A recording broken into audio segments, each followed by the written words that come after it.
Ay guys, gandang umaga mga palangga ko sa umagang kay aliwalas ng panahon.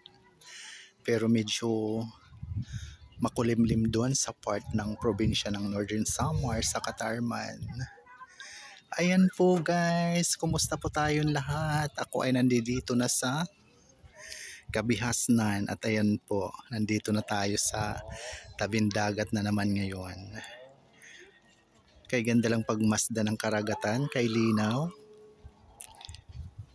Sana patuloy lang po na ganito palagi ang aming sitwasyon dito sa amin probinsya sa Samar, ang karagatan number 1. Yan. Dahil kay hirap pag mayroon mga kalamidad katulad ng bagyong Opong managdaan na ang lakas ng alon talaga. Kaya ang dami na napinsala sa bandang seaside area ng mga kabahayan. Kaya ito na naman, umpisa na naman. Yun.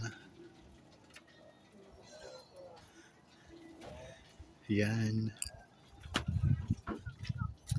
Umpisa na naman sa pagbangon ang mga nasalanta ng bagyong Opong, na sana hanggang December na walang bagyo, dahil itong mga buwan na ito talagang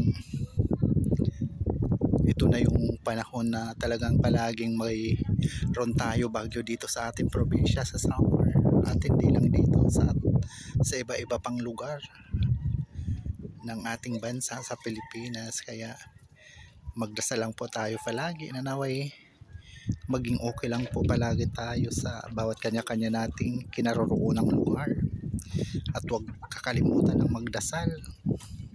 Yun po ang ating number 1 na panangga or armas laban sa mga kasamaan at kalamidad na dumarating sa ating lugar. Sabi nga nila, ang bagyo daw napapaghandaan, kasi alam natin bago dumating ang bagyo. Pero ang lindol, hindi po natin alam kung kailan na darating, kung kailan tayo uugain. Anytime pwede po. Kaya palagi tayong maging handa sa aking mga kababayan, lalo na dito sa Eastern Visayas area, at syempre sa Luzon, Visayas at Mindanao, na halos lahat tayo ay nakakaranas ngayon ng mga pag-uga sa atin bawat kanya-kanyang lugar. Kaya magdasal po tayo palagi para maging ligtas po ang bawat isa sa atin, dahil siya lang po nakakaalam ng bawat isa sa atin kung hanggang saan ang ating hangganan. Kaya yun, muli maraming salamat sa inyong patuloy na pagsubaybay mga palangga. Tara na, maligo na tayo. Ang ganda ng panahon. Medyo low tide na. Yan. Ay, tawag nito paano na ang tubig, pa high tide na, kasi kaninang umaga ang low tide.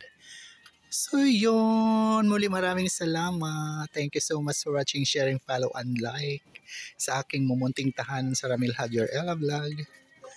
Muli kita-kits sa susunod ko mga video mga palangga. Love you all. God bless us all po. Bye!